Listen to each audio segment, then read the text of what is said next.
മതരാഷ്ട്രവാദം മുന്നോട്ട് വയ്ക്കുന്ന ജമാഅത്തെ ഇസ്ലാമിയുടെ പ്രചാരകരായി മുസ്ലിം ലീഗ് നേതാക്കൾ മാറുന്നതിൽ ലീഗിലും സമസ്തയിലും എതിർപ്പ് ശക്തമാകുന്നു. മുസ്ലിം ലീഗ് ജമാഅത്തെ ഇസ്ലാമി ബന്ധം നേരത്തെയുള്ളതാണെന്ന പാണക്കാട് സാദിഖ് അലി ശിഹാബ് തങ്ങളുടെ പ്രസ്താവനയ്ക്ക് പിന്നാലെയാണ് ജമാഅത്തെ ഇസ്ലാമി പരിപാടികളുടെ പ്രചാരകരായി ലീഗ് നേതാക്കൾ രംഗത്തെത്തിയത്. ബൈത്തു സഗാത്ത് എന്ന പേരിൽ നടക്കുന്ന ജമാഅത്തെ ഇസ്ലാമിയുടെ സഗാത്ത് ക്യാമ്പയിന്റെ സംസ്ഥാനതല ഉദ്ഘാടനം 31-ന് മുസ്ലിം ലീഗ് ദേശീയ organizing secretary ET Muhammad Basheer ആണ് കണ്ണൂരിൽ നിർവഹിക്കുന്നത്. ജമാഅത്തെ ഇസ്ലാമി അമീർ P മുജീബ് റഹ്മാൻ, ഷൈഖ് മുഹമ്മദ് കാരക്കുന്ന് തുടങ്ങിയവരെല്ലാം പരിപാടിയിൽ പങ്കെടുക്കുന്നുണ്ട്.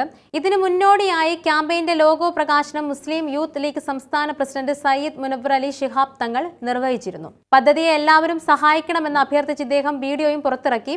ഇതാണ് ഒരു വിഭാഗം പാർട്ടി പ്രവർത്തകരെയും സമസ്ത ഭാരവാഹികളെയും പ്രകോപിപ്പിച്ചിരിക്കുന്നത്. സഗാത്തിന്റെ പ്രചരണത്തിനാണ് പങ്കെടുത്തതെന്നാണ് ലീഗ് നേതാക്കളുടെ വിശദീകരണം. എന്നാൽ ജമാഅത്തെ ഇസ്ലാമിയുടെ സംഘടിത സഗാത്തിനെ മുഖ്യധാരാ മുസ്ലിങ്ങൾ പൂർണ്ണമായും തള്ളിക്കളയുന്നുണ്ട്. സഗാത്ത് വിഹിതം ഇസ്ലാം നിഷ്കർഷിക്കുന്ന 8 വിഭാഗങ്ങൾക്ക് എത്തിച്ചു നൽകൽ ഓരോ മുസ്ലിമിനും നിർബന്ധമാണ്. എന്നാൽ ജമാഅത്തെ ഇസ്ലാമി പിരിക്കുന്ന പണം ഇത്തരത്തിലല്ല ചെലവഴിക്കപ്പെടുന്നതെന്നാണ് ആരോപണം. ജമാഅത്തെ ഇസ്ലാമിയുടെ പ്രസിദ്ധീകരണ സ്ഥാപനങ്ങൾക്കുൾപ്പെടെ വേണ്ടിയാണ് സഗാത്ത് പണം ഉപയോഗിക്കുന്നതെന്ന ആരോപണം നേരത്തെ ജമാഅത്ത് ശുറ അംഗമായിരുന്ന ഖാലിദ് മൂസ നദ്വി തന്നെ വെളിപ്പെടുത്തിയിരുന്നു. തങ്ങളുടെ ആശയ പ്രചരണങ്ങൾക്ക് വേണ്ടി പണം സമാഹരിക്കാനുള്ള ജമാഅത്തിന്റെ നീക്കത്തിനാണ് ലീഗ് നേതാക്കൾ പ്രചാരണം നൽകുന്നതെന്നാണ് വിമർശനം ഉയരുന്നത്. നേരത്തെ ജമാഅത്തെ ഇസ്ലാമിയുടെ ബൈത്ത് സഗാത്ത് ഇസ്ലാമികമല്ലെന്ന് സമസ്ത തുറന്നു പറഞ്ഞിരുന്നു. മുസ്ലിം മുഖ്യധാരയിലേക്ക് കടന്നു കയറുന്ന ജമാഅത്തെ കുതന്ത്രങ്ങൾ തിരിച്ചറിയാൻ വൈകിയാൽ വലിയ വില കൊടുക്കേണ്ടി വരുമെന്ന് വ്യക്തമാക്കി സംഘടനാ ദിനപത്രം ലേഖനം തന്നെ പ്രസിദ്ധീകരിച്ചിരുന്നു.